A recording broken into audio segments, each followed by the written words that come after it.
Feita.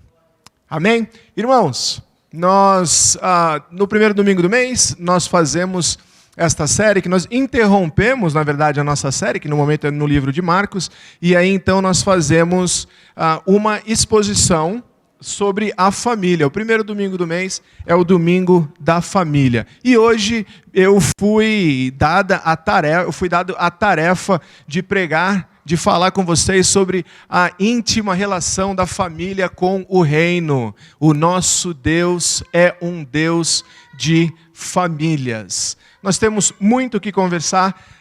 Eu gostaria de orar por nós e aí então nós iremos direto ao texto. Na verdade não ao texto, mas aos textos. Eu vou precisar que os irmãos leiam bastante a palavra comigo também. Nós vamos fazer um passeio para termos uma ideia melhor do nosso texto de fato de hoje que será exposto. Porém tocaremos em vários textos para termos uma compreensão mais ampla do nosso texto de hoje, tá bom?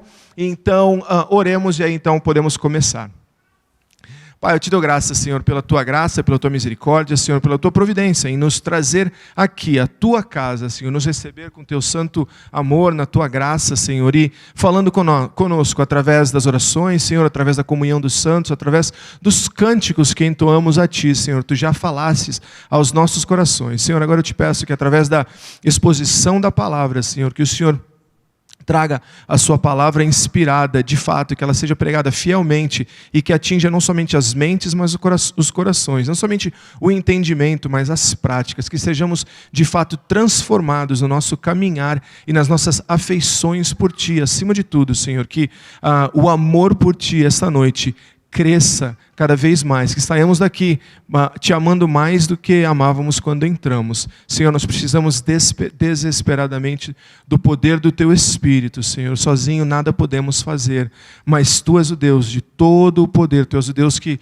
nos chamaste, Senhor, e nós confiamos este culto, Senhor, nas Tuas mãos, para a honra e glória do Teu nome e a santificação do Teu povo. É o que te pedimos, no nome santo de Jesus.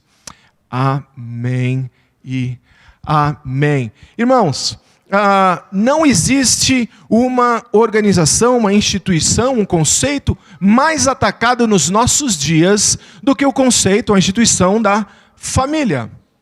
Nós muitas vezes nos envolvemos em debates, em conversas infindáveis, porque prezamos pela família, temos um cuidado, zelamos pela família, amamos a família, porém muitas vezes nos engajamos nessas conversas que muitas vezes não acabam e acabamos brigando porque nos engajamos na verdade numa guerra cultural.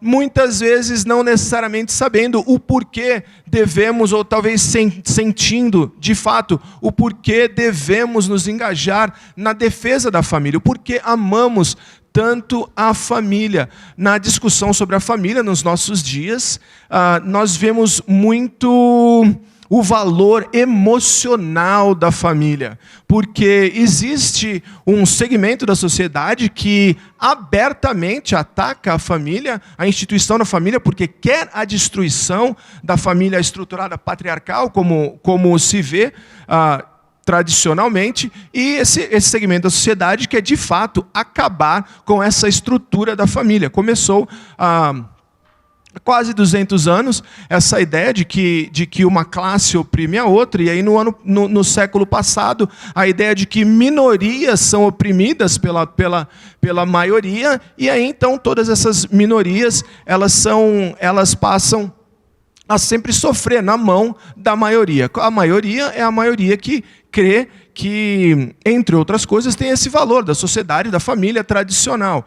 Logo, começou a ser pregado no começo do século passado, com essa escola indo para os Estados Unidos, a ideia de que as pessoas que querem destruir a família tradicional, através do entretenimento, através de Hollywood, começar a disseminar essas ideias de que a família tradicional está ultrapassada. Se você pensar um pouco sobre o entretenimento hoje em dia, é uma coisa comum em qualquer filme. Em qualquer filme existe casos de adultério, abandono de família. Todas essas coisas no século passado inteiro foram ficando cada vez mais normais.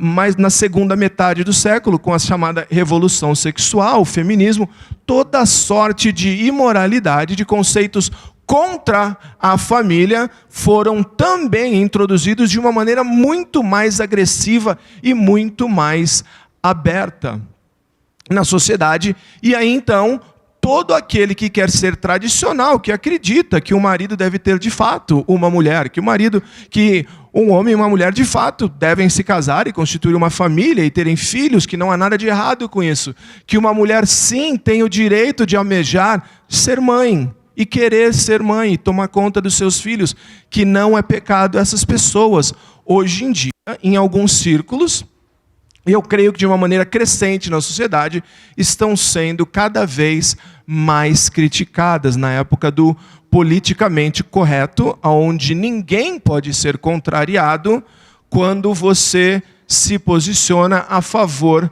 da família, você é discriminado, criticado. Logo, nós também, como pessoas que prezam pela família, nos sentimos atacados e acabamos nos engajando muitas vezes nessa guerra infindável. O que acontece? Lutamos com as emoções. Eu amo a família, você não ama a família, e o debate acontece nesse âmbito. O debate acaba acontecendo somente nesse âmbito. O problema com a ideia do valor emocional da família não é que o valor emocional, sentimental, seja pouco ou seja menos do que outro valor.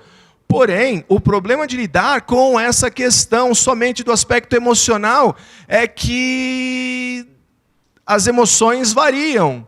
E todo mundo aqui tem um grupo de WhatsApp, né? De família. Todo mundo tem um grupo de família de WhatsApp aqui. Acontecem as coisas mais incríveis. Vamos falar incríveis, né? Incríveis tá bom, vocês sabem do que eu estou falando. Grupo de família de WhatsApp é uma coisa interessante. E aí, quando está tudo bem, a gente ama a família. Só que aí estoura aquela briga no grupo do WhatsApp lá, aquele primo que você nem lembra mais direito, faz 26 anos que você não vê, aquele primo que aí ele cutucou a sua irmã, e aí a sua irmã deu uma patada na sua tia, e aí você já fica bravo também. Família só serve para me apurrinhar, eu não quero mais saber de família, eu vou sair do grupo. Aí você sai, a tia Maria te inclui de novo, porque ela é administradora. Não é verdade? Não é assim grupo de família? E aí fica aquela coisa, só que isso tudo acontece aonde? Nesse âmbito emocional também. Um dia você gosta da família, outro dia você quer ir para uma caverna e você não quer ver ninguém da família. Não na minha não acontece nada disso. Mãe, se a senhora está assistindo, enfim, isso acontece e não chegamos a lugar algum se tratamos a família apenas no valor emocional. Você tem que amar a família? Claro que temos que amar a instituição da família, não somente a sua, a minha família, mas a instituição da família. Porém, não é suficiente, porque emoções variam, emoções mudam a cada dia. Muitas vezes elas mudam a cada hora. Nós precisamos entender objetivamente como? Através das Escrituras. O que Deus diz sobre a família. A única regra de fé e prática que temos é a Escritura Sagrada. Temos que entender o que Deus diz sobre ela, para que então possamos nos engajar de maneira saudável, possamos ter de fato afeições saudáveis e cristãs pela família, afeições santas. E nós temos que ver o que as Escrituras nos ensinam para que possamos, de fato, aprender sobre o que Deus tem a nos dizer, para que as nossas emoções possam se alinhar com as Escrituras. Tá. Quando olhamos para as Escrituras, nós vemos que Deus, Ele pensa em termos de família. Deus pensa em termos de família. É claro que Deus, Ele trata conosco como indivíduos. A sua salvação, ela é individual. Você tem que crer. Ninguém vai ser salvo porque o vizinho ou porque a tia creu. Você tem que, de fato, conhecer o Senhor Jesus. Você tem que se arrepender dos seus pecados. Ninguém pode fazer isso por você. Isso é claro nas Escrituras. Porém, Deus também trata conosco do aspecto de nações, por exemplo. Como igreja, como nação, como família, são diferentes esferas. E Deus trata conosco individualmente e também coletivamente, não é verdade? Deus trata dessa maneira. Nós escolhemos, fazemos as nossas escolhas pessoais, mas também somos julgados na maneira coletiva também. E nós vamos ver alguns exemplos de como Deus pensa em termos de família. Por que faremos isso? Para que possamos entender o conceito de família, o amor de Deus pela família, o conceito bíblico das Escrituras, o conceito das Escrituras sobre a família, e aí então nós chegaremos na promessa que Deus fez a Abraão, de transformá-lo em uma grande nação. Essa promessa começa com uma família. Abraão, eu vou te dar um filho. E era um senhor avançado em idade. Tá? Então, olhemos para as Escrituras agora. E eu falei que eu ia pedir para você ler algumas Escrituras também. Eu quero que você não acredite em mim, mas que você veja nas páginas da sua própria Bíblia o que diz o Senhor sobre a família. Por exemplo, quando o Senhor chamou Abraão, na ocasião ele ainda se chamava Abrão, e fez com ele uma aliança. Ainda que ele estivesse tratando com o homem Abraão, ele estava tratando também sob um aspecto de família. Gênesis 12, 3. Na verdade, o chamado de Abraão se encontra em Gênesis 12, 1 a 3. Ele chama Abraão para sair da terra dele, e ele fala que vai criar essa família para abençoar todas as famílias da terra. Gênesis 12, o chamado de Abraão, a aliança com Abraão, diz assim: ora, disse o Senhor a Abraão, sai da tua terra, da tua parentela e da casa de teu pai, e vai para a terra que te mostrarei. De ti farei uma grande nação, e te abençoarei, e te engrandecerei o nome. Sê tu uma bênção. Abençoarei os que te abençoarei os que te abençoarem, e amaldiçoarei os que te amaldiçoarem. Em ti serão benditas todas as famílias da terra. Falaremos mais sobre isso, porém por agora, você vê a ideia, Abraão sem filhos, sem descendência, Deus vem a ele e fala: eu te darei uma descendência, e eu te farei uma família, uma grande família, e a tua família abençoará toda a terra. Ser abençoado para abençoar todas as famílias da terra. Através de Abraão, todas as famílias seriam abençoadas. O Senhor fala de multiplicar a família de Abraão com o propósito dessa bênção não ficar somente naquele povo, mas se espalhar pela terra. Abençoar todas as famílias através de uma só. Não só daqueles dias, mas em todas as épocas. Todas as nações em todas as épocas, por aquilo que Deus fez com Abraão há 4.000 anos. É evidente que o Criador, nos seus planos e propósitos para a humanidade, ele inclui a família e pensa e se revela de acordo, dentro dos moldes de família. Esse padrão é encontrado, a salvação individual e o foco na família, o uso da família, ele é encontrado em vários lugares. Nas histórias bíblicas você vê, por exemplo, o que aconteceu com Noé, em Gênesis 6. A gente vai dar uma passeadinha em Gênesis, você está lá, algumas páginas para a esquerda, você chega lá. Se você estava em Gênesis 12, algumas páginas você chega lá. Gênesis 6, nós leremos 2 versículos só, 17 e 18.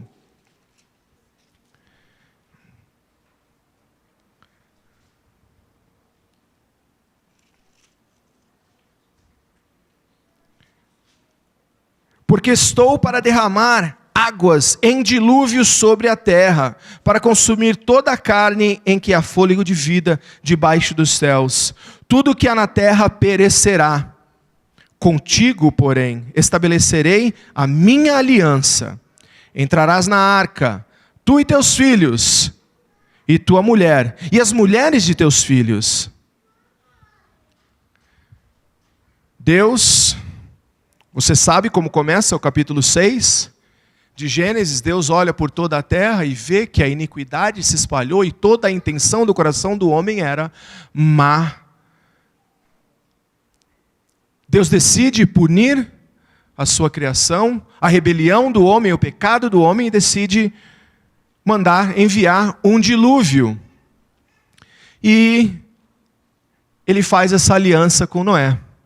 Agora, o texto nos diz no começo do capítulo 6 que Noé encontrou graça perante ao Senhor. A aliança ele fez com Noé, porém, a salvação por amor a Noé, pela graça a Noé, ele estende esse livramento aos filhos e às esposas dos filhos. Um que leva a sua família, sendo salva também o Senhor, pela graça que ele derramou, que ele demonstrou a Noé, ele permite que a família dele venha também. Noé encontrou graça com Deus, ele sozinho, mas o livramento se estendeu a toda a sua família. O mesmo acontece com Ló. Em Sodoma e Gomorra, lembra? Choveu fogo e enxofre, capítulo 19, versículos 12 a 17. Essa leitura é um pouquinho mais longa, mas é importante que a gente leia as Escrituras. Diz capítulo 19 de Gênesis, versículos 12 a 17. Diz assim a palavra de Deus: Então disseram os homens a Ló: Tens aqui alguém mais dos teus? Genro e teus filhos e tuas filhas, todos quantos têm na cidade, faze-os sair deste lugar, pois vamos destruir este lugar. Porque o seu clamor se tem aumentado, chegando até a presença do Senhor, e o Senhor nos enviou a destruí-lo. Então saiu Ló e falou aos seus genros, aos que estavam para casar com suas filhas, e disse: Levantai-vos, sai desse lugar, porque o Senhor há de destruir a cidade. Acharam, porém, que ele gracejava com eles. Ao amanhecer, apertaram os anjos com Ló, dizendo: Levanta-te, toma tua mulher e tuas 2 filhas, que aqui se encontram, para que não pereças no castigo da cidade. Como, porém, se demorasse, pegaram-no os homens pela mão, a ele, a sua mulher e as 2 filhas, sendo-lhe o Senhor misericordioso, e o tiraram, e o puseram fora da cidade. Havendo-os levado para fora, disse um deles: Livra-te, salva a tua vida, não olhes para trás, nem pares em toda a campina, foge para o monte, para que não pereças. Ló então foi chamado a sair da cidade, os anjos o levaram para fora da cidade, e eles não ficaram lá, mas não levaram somente a ele. Porém, se você olha para a família de Ló, a sua mulher olhou para trás, ela desobedeceu o que o Senhor havia comandado, desobedeceu abertamente, não olha para trás. Ela demonstrando talvez saudade da vida que ela levava, num lugar horroroso, onde o pecado tinha se levantado de tal forma, a ponto de Deus destruir a cidade. Ela indo embora, o Senhor manda que ela não olhe para trás, ela olha para trás, demonstrando afeições talvez, e definitivamente algo errado, porque o Senhor a julgou, imediatamente ela se transformou numa estátua. Seus futuros genros, quando ele falou: vamos embora que o Senhor vai destruir, salvem as suas vidas, o Senhor vai destruir a cidade, eles deram risada, zombaram. Tá brincando. Olha lá o sogrão brincando aí. Não deram a mínima para a palavra. As suas filhas futuramente, em breve, embebedarão o seu pai e cometerão atos incestuosos com ele. Família do barulho.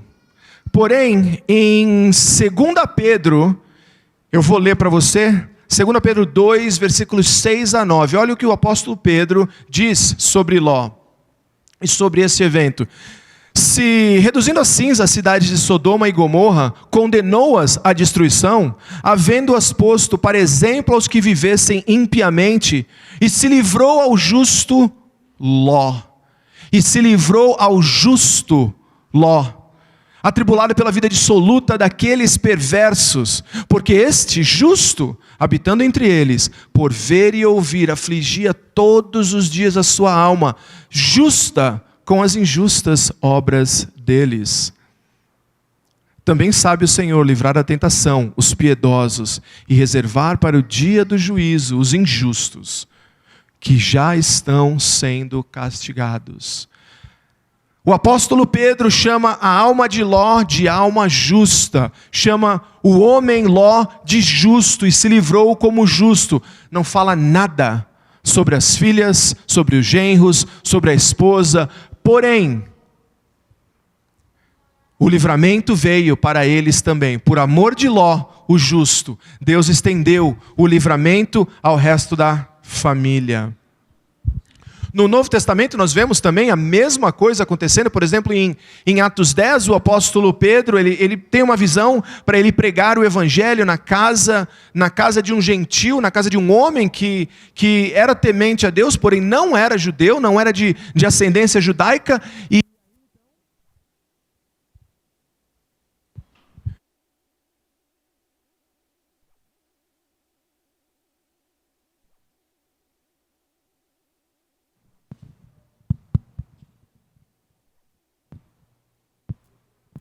ressuscitou.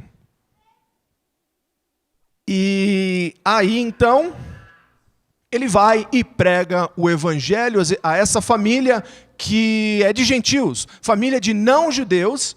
E aí então, no capítulo seguinte, acontece, é maravilhoso, esse homem também teve uma visão que o Senhor deu a ele, e falou, manda chamar a Simão, que tem o sobrenome de Pedro, e ele virá, ele dará uma palavra que, através dessa palavra, será salva tu e a tua casa. Diz assim, Atos 11:14. E ele nos contou como vira em pé.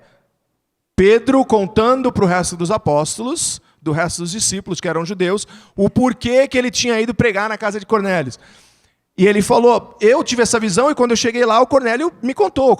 Ele falou, e ele nos contou como vira em pé em sua casa o anjo que lhe dissera, envia a Jope e manda chamar a Simão, que tem por sobrenome Pedro, o qual te dirá palavras pelas quais serás salvo, tu e a tua casa. E todos eles se arrependeram. Todos eles se arrependeram. Isso nos dá esperança. Isso deve nos trazer esperança. As famílias que são parte do pacto, você que é parte do pacto que Deus fez, da nova aliança, você tem que ter esta esperança. E orar com fé e com fervor por aqueles familiares a quem você ama. Pai, ore pelos seus filhos. Filhos, orem pelos seus pais, esposas pelos seus maridos, maridos pelas esposas, orem com fervor, porque Deus pensa em termos de família. Em Atos 16, Paulo estava preso por simplesmente pregar o evangelho, ele e Silas, e à meia-noite eles cantavam louvores na cadeia, e houve um grande terremoto, e o Senhor sobrenaturalmente os libertou, e todos começaram a sair, todos os presidiários começaram a sair da cadeia. E aí então o guarda pensou em se matar, e eles falaram, não faça isso, está todo mundo aqui, ninguém vai embora, você não precisa fazer isso. E aí então, eventualmente, esse guarda perguntou para ele, mas senhores, o que devo eu fazer para ser salvo? E eles responderam para ele, crê no Senhor Jesus e serás salvo, tu e a tua casa. Irmãos, está em Atos 16, 30 e 31. Não desistam, pensem sempre assim, creiam sempre assim. Crê no Senhor Jesus, será salvo tu e a tua casa. Orem desta maneira, será salvo tu e a tua casa. Deus abençoa uma pessoa, muitas vezes abençoa uma família por amor a uma pessoa.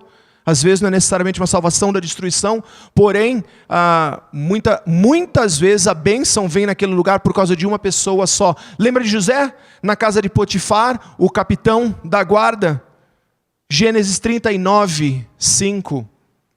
Desde que o pôs como mordomo sobre a sua casa e sobre todos os seus bens, o Senhor abençoou a casa do egípcio, por amor de José. E a bênção do Senhor estava sobre tudo o que tinha, tanto na casa como no campo.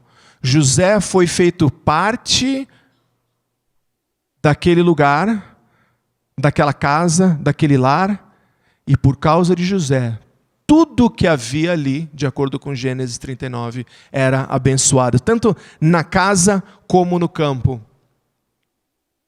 Aquela nação veio a crescer no Egito, e o faraó, eventualmente, após quase 400 anos, começou a ficar com medo que os hebreus eram muito numerosos, eles podiam crescer e dominar a nação, e suplantar a nação, e ele teve a brilhante ideia, então, de matar os bebês recém-nascidos do sexo masculino, e ordenou a todas as parteiras: façam o parto, se for um menino, mate-o imediatamente. As parteiras, tementes a Deus, obedientes a Deus, não mataram estas crianças. E tem muito que pode ser falado sobre esse texto, sobre essa passagem histórica, mas as parteiras que por amor a Deus desobedeceram a ordem de Faraó, porque importa que obedeçamos a Deus e não a homens, e não lançaram os bebês no rio Nilo, os recém-nascidos no rio Nilo, diz assim, Êxodo 1:21.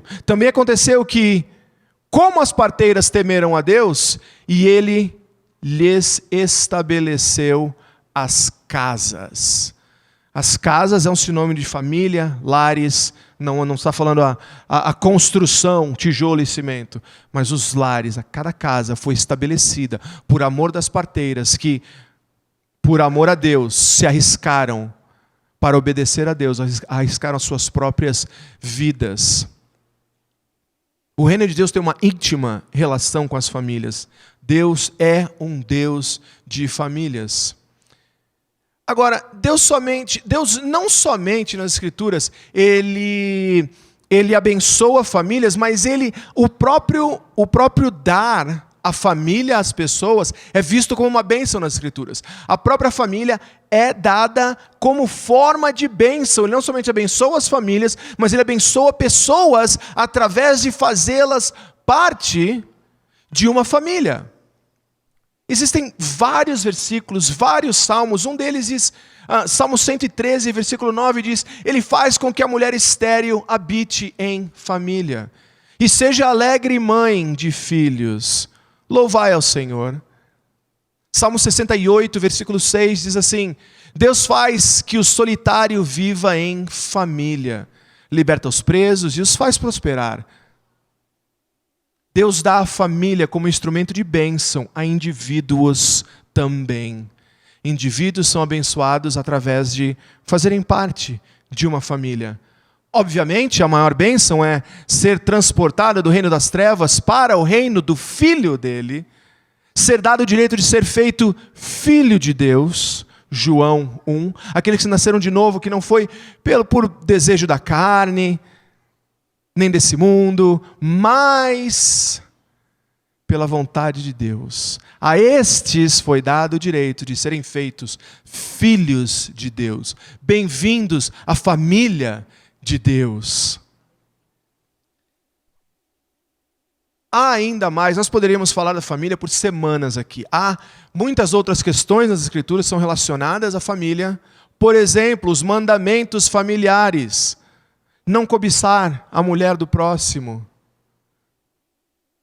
Filhos, honrai pai e mãe, que é o primeiro mandamento com promessa. Não cometerás adultério. Todos concernentes à família, todos dizem respeito à preservação e à honra da família. Esse é o plano de Deus para a família. O cuidado para com a família, a estrutura da família, a importância da família. A família é tão importante nas Escrituras Sagradas que o apóstolo chega ao ponto de dizer em 1 Timóteo, capítulo 5, versículo 8, ele diz assim: mas se alguém não cuida dos seus, especialmente os da sua família, tem negado a fé e é pior do que o descrente.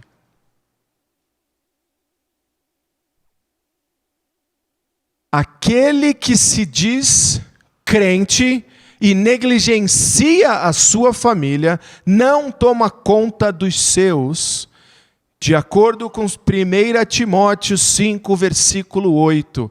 É pior do que se ele tivesse falado, eu não acredito em Cristo.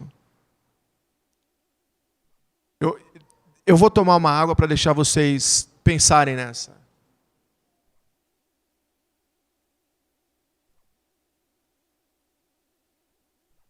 Você já pensou? É pior do que falar eu não creio em Cristo, é negligenciar a sua família.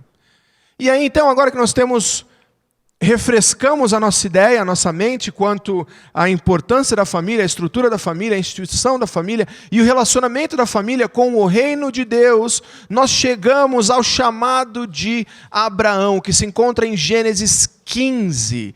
Gênesis 15 nós leremos, a gente vai passar um pouquinho em Gênesis 12 também, aqueles 3 versículos que nós já lemos, tá bom?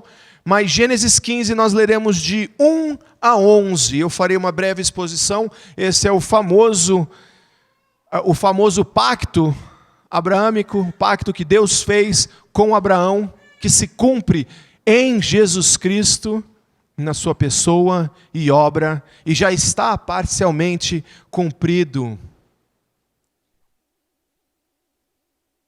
Mas diz assim a palavra de Deus, escute, com fé. Depois desses acontecimentos veio a palavra do Senhor a Abrão, numa visão e disse: não temas, Abrão, eu sou o teu escudo e teu galardão será sobremodo grande.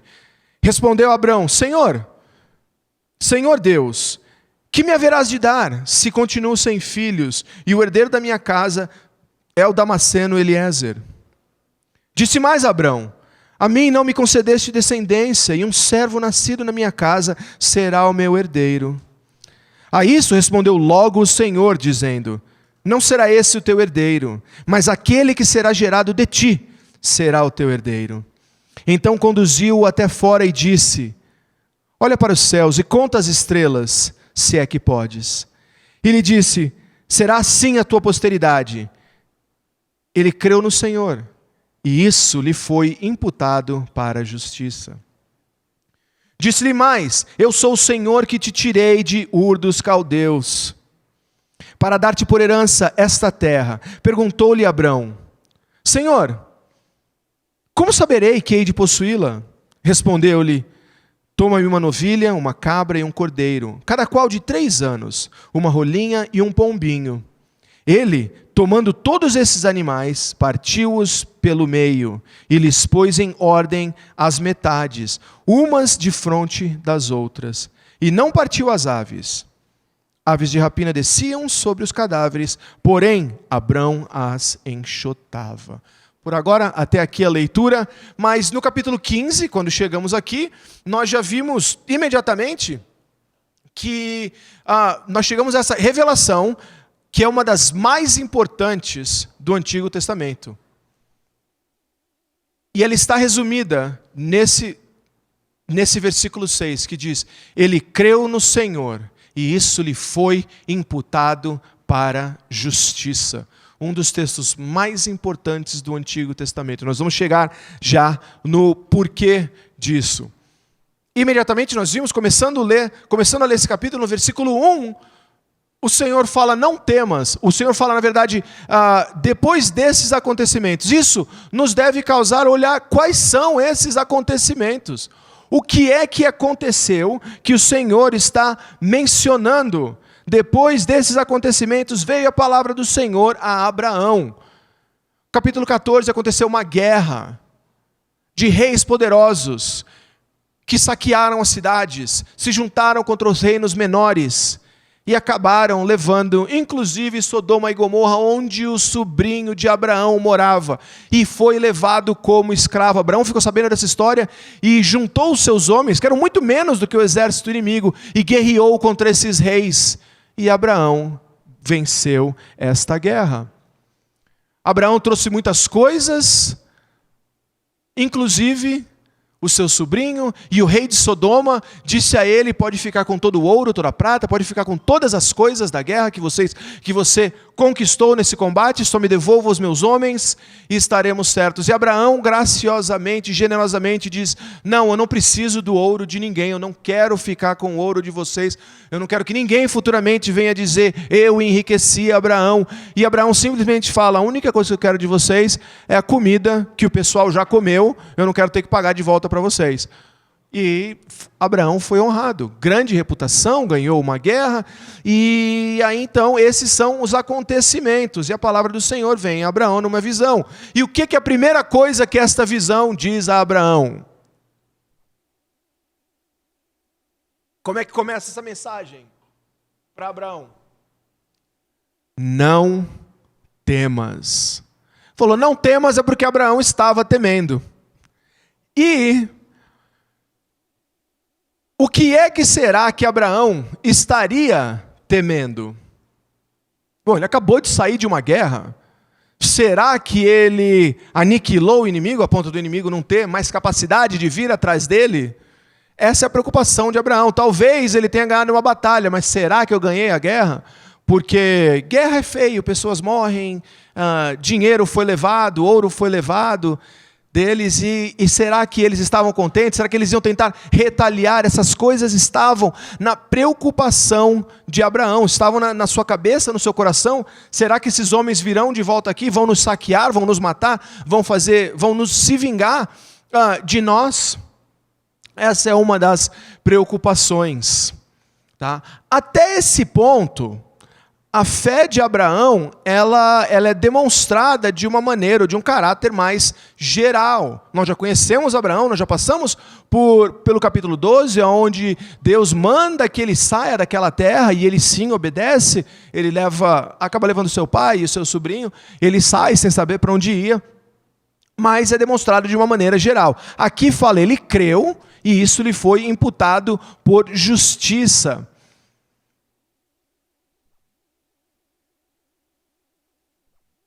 Nesse ponto, a fé dele vai passar de um caráter geral para algo mais específico. Deus frequentemente faz esse tipo de coisa. Deus raramente permite que você acredite em generalidades, em generalizações, em coisas que são meio em cima do muro. Deus sempre está aperfeiçoando e afiando a sua fé. É o que nós chamamos de santificação. A cada dia Ele está nos fazendo cada vez mais parecidos com o Senhor Jesus, não é verdade? Passamos por tribulações, pecam contra nós e aprendemos a perdoar. Passamos por tribulações e aprendemos a ser pacientes. Passamos por provações e aprendemos a orar. E assim é a vida do cristão. Deus raramente permite que a nossa fé continue geral, tranquila, sem crescimento, na zona de conforto. Abraão está experimentando exatamente isso, essa crise de crescimento, onde Deus prometeu que ia fazer dele uma grande nação, ainda não fez, vários anos se passaram, ele acabou de sair de uma guerra, está pensando que talvez venham a matá-lo, a se vingar dele. Todas essas coisas estão acontecendo com Abraão. Agora, nos versículos 1 a 5, a gente vê esse diálogo de Deus com Abraão, e eu posso imaginar Abraão pensando, eu queria ouvir outra coisa, eu não queria ouvir só, não temas, porque ele fala, não temas, eu sou o teu escudo, não temas, eu sou o teu escudo. É daí que eu tiro a ideia de que o medo dele era que ele estava indefeso, e Deus fala para ele, eu sou o teu escudo, você não precisa ter outras armas, assim como eu te dei a vitória com um exército menor, eu te protejo. Abraão, não temas, eu sou o teu escudo, e a tua recompensa será muito grande, de sobremaneira. Porém, Abraão queria ouvir outras coisas. Sim, ele está preocupado que ele pode morrer, sim, mas essa não é a maior preocupação de Abraão. Não é a sua maior preocupação. Por quê?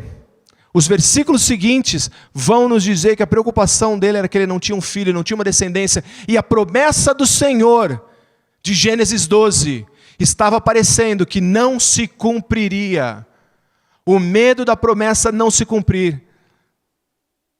A maior preocupação dele não era somente com o seu bem-estar, mas era de não ver a promessa do Senhor se cumprindo na vida dele. Ele diz: Senhor, eu não tenho filho. E sim, eu tenho todas essas vitórias, eu ganhei uma guerra, salvei o meu sobrinho, eu fui honrado pelo rei de Sodoma, mas de que me vale todas essas coisas se não tenho filhos? Se a minha semente, se a minha descendência não existe? O Senhor disse que ia fazer de mim uma grande nação, eu já sou avançado em idade, essas coisas todas, essas glórias dessa terra vão se acabar, mas e a posteridade? E a eternidade? E as bênçãos para toda a terra? Eu não vi nada disso, Senhor. Essa era a preocupação de Abraão. Nós vemos nos versículos 2 e 3, a vitória, o quão doce todas essas vitórias possam ter sido, elas não valiam nada. De que vale o sucesso sem um sucessor? Esse era o coração de Abraão, que cria em Deus. E ele fala: Senhor, que haverás de dar se continuo sem filhos? A sua recompensa será grande. Que recompensa vai ser essa que vai ser tão grande se eu não tenho filho? Nada era tão importante quanto a promessa do Senhor se cumprir na vida dele. Essa é a preocupação do crente em Jesus Cristo. Que a promessa de Deus seja cumprida, que a palavra de Deus seja cumprida, que o Senhor seja honrado na sua vida. Assim como Abraão, nós, filhos de Abraão, na fé, devemos nos preocupar com a mesma coisa, ocupar os nossos dias com esta preocupação também. O que o Senhor vai me dar? O herdeiro da minha casa é o Damasceno Eliezer. E ele ainda disse mais: a mim não me concedeste descendência, e um servo nascido na minha casa será o meu herdeiro. Havia uma tradição naqueles dias, onde se o casal não tivesse um filho, eventualmente, um dos servos, ele era nomeado como o cuidador daquela família, daquele homem. E aí então, ele cuidava daquele homem, daquela família, até o fim dos seus dias, e era constituído herdeiro legal. Herdeiro legal de todos os bens daquela família, por ter cuidado. Não havia filhos, não haviam herdeiros legais, ele cuidava daquela família. Não era exatamente uma adoção. E Abrão, ele tinha um relacionamento com Eliezer, obviamente gostava dele, confiava a casa dele aos cuidados de Eliezer, porém Eliezer não era o filho dele, e muito menos o filho prometido que Deus havia prometido, que seria um filho biológico dele, sobrenatural, que aconteceria. E ele se preocupa. E talvez ele tivesse achado: Senhor, é só isso que vai acontecer. Eu estou esperando, não sei se eu entendi direito a promessa, mas até agora não aconteceu. Deus havia prometido a Abraão muito, muito mais do que Abraão pudesse fazer por si próprio. Um homem na sua avançada idade, com uma esposa já de idade avançada, não conseguiam mais engravidar. Nunca tinham engravidado, nem quando mais jovens e férteis. Na idade avançada não conseguiriam engravidar, mas o Senhor prometeu que sim, aconteceria, e que ele geraria, que o Senhor reforça essa promessa. O filho viria dele mesmo. Olha o versículo 4. A isso respondeu logo o Senhor, dizendo: não será esse o teu herdeiro, mas aquele que será gerado de ti será o teu herdeiro. Assim como Maria não podia ter filhos porque não conhecia um homem, era muito nova, não conhecia homem ainda. Da mesma maneira, Abraão tampouco podia ter filhos. E de maneira sobrenatural, o Senhor os abençoou para que eles pudessem ter filhos. O Senhor abençoou com que Maria pudesse ter filhos sem conhecer homem. O Senhor abençoou Abraão que na sua velha idade pudesse ter filho. Essa era a promessa. E o Senhor mais uma vez o tranquiliza, o Senhor reforça a sua promessa e fala: Abraão, olha as estrelas, conta as estrelas, essa será a tua descendência. Impossível de dar um número, porque eu sou esse Deus que tem o poder de fazer todas essas coisas. Eu tenho poder de milagre sobre a tua vida. Muitas coisas acontecerão, mas eu sou o rei, soberano sobre o universo.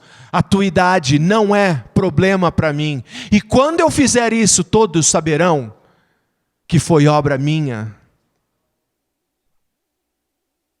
No versículo 6 nós lemos essa afirmação maravilhosa que diz: ele creu no Senhor e isso lhe foi imputado ou creditado por justiça. E aqui, senhoras e senhores, nós encontramos o evangelho de Abraão. Essa é a primeira vez que a palavra crer e justiça são usadas nas Escrituras. Essas palavras até aqui não apareciam. Pessoas haviam acreditado antes deste dia, o próprio Abraão. Porém, a palavra é usada aqui, crer e justiça. O porquê que o Senhor, porque é que o Senhor pensou em anunciar, em usar essa palavra, em inspirar Moisés a usar essa palavra somente agora. Pense nisso por um segundo. Outras pessoas já haviam acreditado. E ele poderia ter usado essa palavra antes, ele não usou. No livro de Hebreus nós lemos que, pela fé, quer dizer, Abraão não creu pela primeira vez aqui. Pela fé, Abraão, quando chamado, obedeceu a fim de ir para um lugar que devia receber por herança. E partiu sem saber aonde ia. Antes desse dia, Abraão já tinha fé. Eu quero que isso fique bem claro. Abraão creu quando foi chamado, tanto que obedeceu. Mas Moisés não falou que ele foi salvo naquele dia, que ele creu e foi imputado por justiça. A sua fé foi imputada por justiça.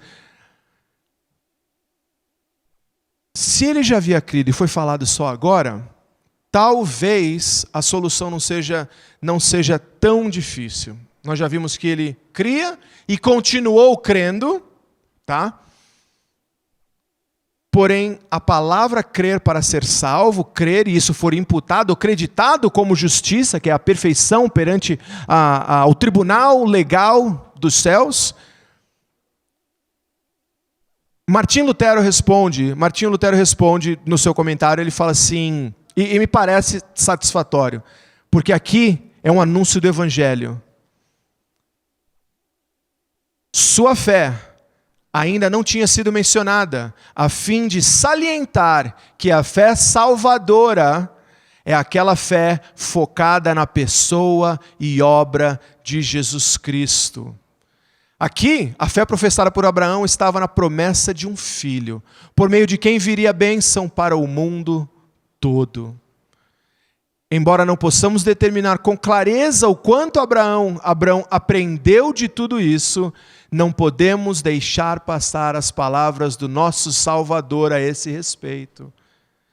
Jesus, em João 8,56, ele diz: Abraão, vosso pai, alegrou-se por ver o meu dia, viu-o e regozijou-se. Não sabemos o quanto Abraão entendeu de tudo isso, mas ele creu na mensagem desse Deus que disse que lhe daria um filho, e que esse filho não só o abençoaria, mas abençoaria todas as famílias da terra através dele. E Abraão creu. Não só creu, como continuou crendo e já obedecia. As obras de Abraão, obviamente, não iniciaram a sua fé, mas as obras de Abraão demonstraram a sua fé. Como diz Tiago, que a fé sem obras é morta. Abraão creu, e isso lhe foi imputado por justiça. Nesse ponto, a sua fé é realçada com maior clareza. A sua fé está na promessa de Deus. E foi aqui que Deus resolveu anunciar a salvação de Abraão. Pela graça, mediante a fé. Assim como eu e você somos salvos, Abraão foi salvo. Abraão não foi salvo por nenhuma obra que ele fez. Noé não foi salvo por alguma obra que ele fez. Davi não foi salvo por alguma obra que ele fez. Se salvos fomos salvos pela graça de Deus, mediante a fé. A própria fé em si mesma é um dom de Deus. Efésios 2:8 nos diz que a fé é um dom de Deus, por isso não podemos nos gabar. E isto é, pois pela graça sois salvos, mediante a fé, e isto é dom de Deus. Pela fé que Deus deu a Abraão, ele creu. E esta fé, nesta promessa específica de Deus, foi creditada a ele como justiça, como perfeição no julgamento de Deus. 3 coisas sobre a fé de Abraão que eu gostaria de ressaltar, que deve ser a nossa fé. A fé de Abraão era pessoal. Abraão de fato acreditava no Senhor, mas ele não se limitava a crer em coisas sobre Deus. Não era um conhecimento geral, ele era bom em teologia, sabia alguns versículos, mas ele acreditava no Senhor, na pessoa de Deus. Sabe aquela coisa que antes da pessoa falar, você já sabe que ela está certa e você vai acreditar? A atitude que nós devemos ter quando lemos a nossa Bíblia. Você não lê a sua Bíblia pensando, eu vou ver aqui o que eu vou ler hoje para ver se eu vou acreditar. Você crê na Bíblia com ela fechada. Antes dela abrir, você já crê nela. Não importa o que o seu devocional do dia vai falar, o que a sua leitura para o dia de hoje vai falar. Você vem para as Escrituras com a pressuposição de que é a verdade, de que é a palavra de Deus, e você acredita no Deus dessa palavra. Amém? Você acredita no Deus dessa palavra. Abraão cria não somente em conhecimento geral, uma ideia vaga, mas ele cria na pessoa de Deus. A sua fé era pessoal. A sua fé também era específica. Ela não era algo generalizado, ela cria naquele que falava, inclusive antes dele falar, ela já cria nele, mas ela cria em coisas, verdades específicas, promessas específicas. Abraão cria na pessoa de Deus e a sua fé tinha como base suas promessas. Muitos de nós, talvez você conheça essas pessoas e talvez de tempos em tempos você seja essa pessoa. Muitas pessoas creem num Deus definido por elas mesmas. Eu gosto desse versículo, esse eu não gosto muito. Esse eu não quero. Criam num Deus, creem num Deus que criaram e obedecem somente a esse Deus, que concorda com ela em todas as coisas. Abraão cria no Deus da revelação, a aliança feita por Deus com ele. Abraão cria nas coisas específicas que Deus falava para ele. Tanto cria que ele agia, o que me leva à terceira coisa sobre a fé dele. A fé de Abraão era prática, ela era a respeito de coisas práticas também, era uma necessidade visível. Eu não tenho filho, como se dará a minha descendência? As convicções de Abraão requeriam ação. Nitidamente as suas obras não foram a causa, mas o efeito da sua fé. E porque ele tinha fé, ele sim deixou a cidade dele, onde ele viveu a vida toda, e foi embora, nem sem saber exatamente para onde ia.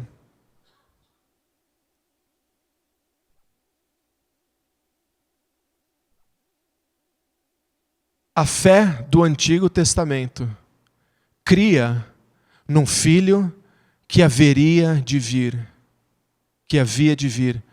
Nós somos salvos da mesma maneira. Nós cremos no Filho de Deus que veio.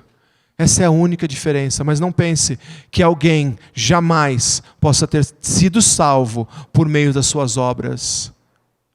Jamais alcançaremos a perfeição. Jamais alcançaremos mérito perante a Deus. Há somente um que alcançou este mérito, e por ele importa que sejamos salvos. Não há nenhum outro nome debaixo da terra debaixo do céu pelo qual importa que sejamos salvos.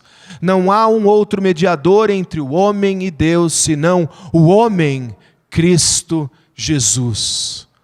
Isso era verdade há 4.000 anos, isso era verdade há 2.000 anos, isso é verdade em 2018.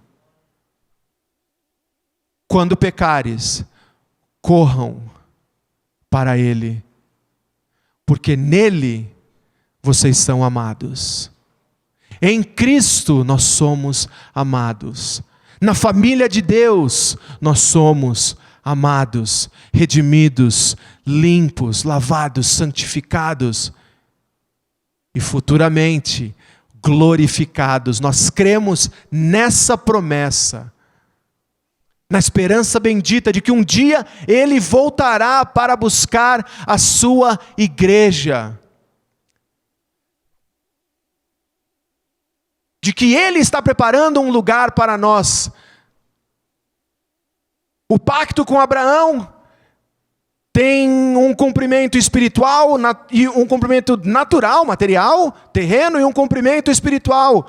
O cumprimento natural, obviamente, é o seu filho Isaque que nasceu, e a terra de Canaã que foi dada a ele, a terra prometida. Mas também tem um cumprimento espiritual, aonde através dessa família viria o Messias, o escolhido, o ungido, que abençoaria todas as famílias da terra.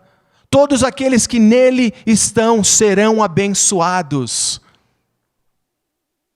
Abraão foi prometido nesse pacto, foi prometido a ele um filho e uma terra, um lugar para ele viver o resto dos seus dias, da sua existência. No cumprimento espiritual, Deus promete a nós o seu filho e um lugar para vivermos e habitarmos com ele eternamente, para todo o sempre. Amém? Creia nessa promessa, no pacto que Deus fez com Abraão, que Ele cumpriu, Ele já enviou o seu filho. Não deixe turbar o vosso coração. Se eu for, eu volto, e eu vou preparar um lugar para que aí onde eu esteja, tu estejas comigo. Você crê nessa promessa? Essa sim é uma promessa verdadeira. Melhor do que carro, melhor do que bem material, melhor do que fazenda, concurso, melhor do que todas essas coisas. De devaneios, de falsos profetas. Esta é a promessa do Deus do pacto, que tem um pacto comigo e com você, que crê no seu Filho. Você vai ver essa terra prometida espiritual, para todo o sempre. Abraão creu, e isso lhe foi imputado por justiça. Você crê, e isto lhe é imputado por justiça. E Deus consola Abraão, conforta Abraão e mostra as estrelas do céu. E aí então, além de tudo, Deus assina este pacto com sangue. Esse final, esses versículos 7 a 11, talvez soem um pouco estranho para nós, porque não fazemos contratos dessa maneira. Tem gente aqui, inclusive aqui, que são advogados, e os contratos são feitos de maneira muito mais civilizada, com coisas como computador, impressora, caneta, carimbo, assinatura digital. Nessa época não era assim. Nessa época não haviam cartórios, mas as duas partes de um contrato matavam os animais, separavam os animais. Não era um sacrifício. Não era um sacrifício, não é um ritual religioso, é um ritual legal. Eles separavam os animais e andavam entre os animais, somente as duas partes envolvidas neste contrato, e eles caminhavam em meio aos animais, repetindo os termos deste contrato. A ideia cultural naqueles dias era que era um compromisso solene que se fazia um com o outro sobre sangue, que dizia: o destino desses animais seja o meu, se eu quebrar os termos deste contrato. E Deus faz isso com Abraão: traz esses animais, corta e eu vou assinar um contrato com você. É mais ou menos Deus falando: eu juro pelo meu nome que eu vou cumprir. O pacto abrâmico tem uma condição no seu aspecto terreno, ele é condicional. Todos os teus filhos no 8º dia, do sexo masculino, no 8º dia serão circuncidados para fazer parte da minha família. O homem não circuncidado não seria parte do povo da aliança. No seu aspecto terreno tinha essa condição, no seu aspecto espiritual você vê somente as promessas de Deus, aonde Ele fará todas as coisas. Jesus Cristo não precisou da ajuda de ninguém. A única coisa que eu contribuí para a minha salvação foi o pecado que a fez necessária. Foi a minha única contribuição para a minha salvação. Foi o meu pecado, que pela graça dele eu lancei na cruz, quando ele abriu os meus olhos. Nada fazemos, nada merecemos. Ele faz tudo por nós, neste pacto que ele vai cumprir, que ele jurou pelo seu nome. Deus não é homem para que ele minta. Ele cumpre a sua promessa. E meu irmão, minha irmã, se você crê nele, nada vai te tirar das mãos dele. Eu não me importo com o que vai acontecer amanhã. Eu não me importo com o seu patrão que pega no seu pé, com o carro que quebrou, com o diagnóstico do médico. Nada pode te arrancar das mãos dele. Ele te tem nas suas mãos, e ele jurou pelo nome dele, ele fez um pacto com você, que você verá essa terra prometida, e com ele você habitará. Se você essa noite não é parte dessa aliança, essa aliança é estendida a você. Essa aliança do Deus eterno que criou o universo, ela é estendida a você, de braços abertos. O Senhor Jesus diz: vinde a mim, todos os que estáis cansados e abatidos, e eu vos darei descanso. Não caia nessa mentira de que eu preciso arrumar minha vida para depois começar a ir à igreja. Eu preciso largar deste vício, eu preciso mudar essa prática, eu preciso isso, isso e isso, eu preciso me acertar, eu preciso tomar um rumo, depois eu vou ver esse negócio de Jesus. Meu amigo, minha amiga, essa lista está de cabeça para baixo. Vira essa lista de cabeça para baixo. Deus, se Ele está te chamando hoje, Ele não está apaixonado por uma versão 2.0 da sua existência daqui a 10 anos. Ele está lhe chamando para que Ele te purifique. Ele mude o que deve ser mudado. Ele dê o conforto que o teu coração precisa.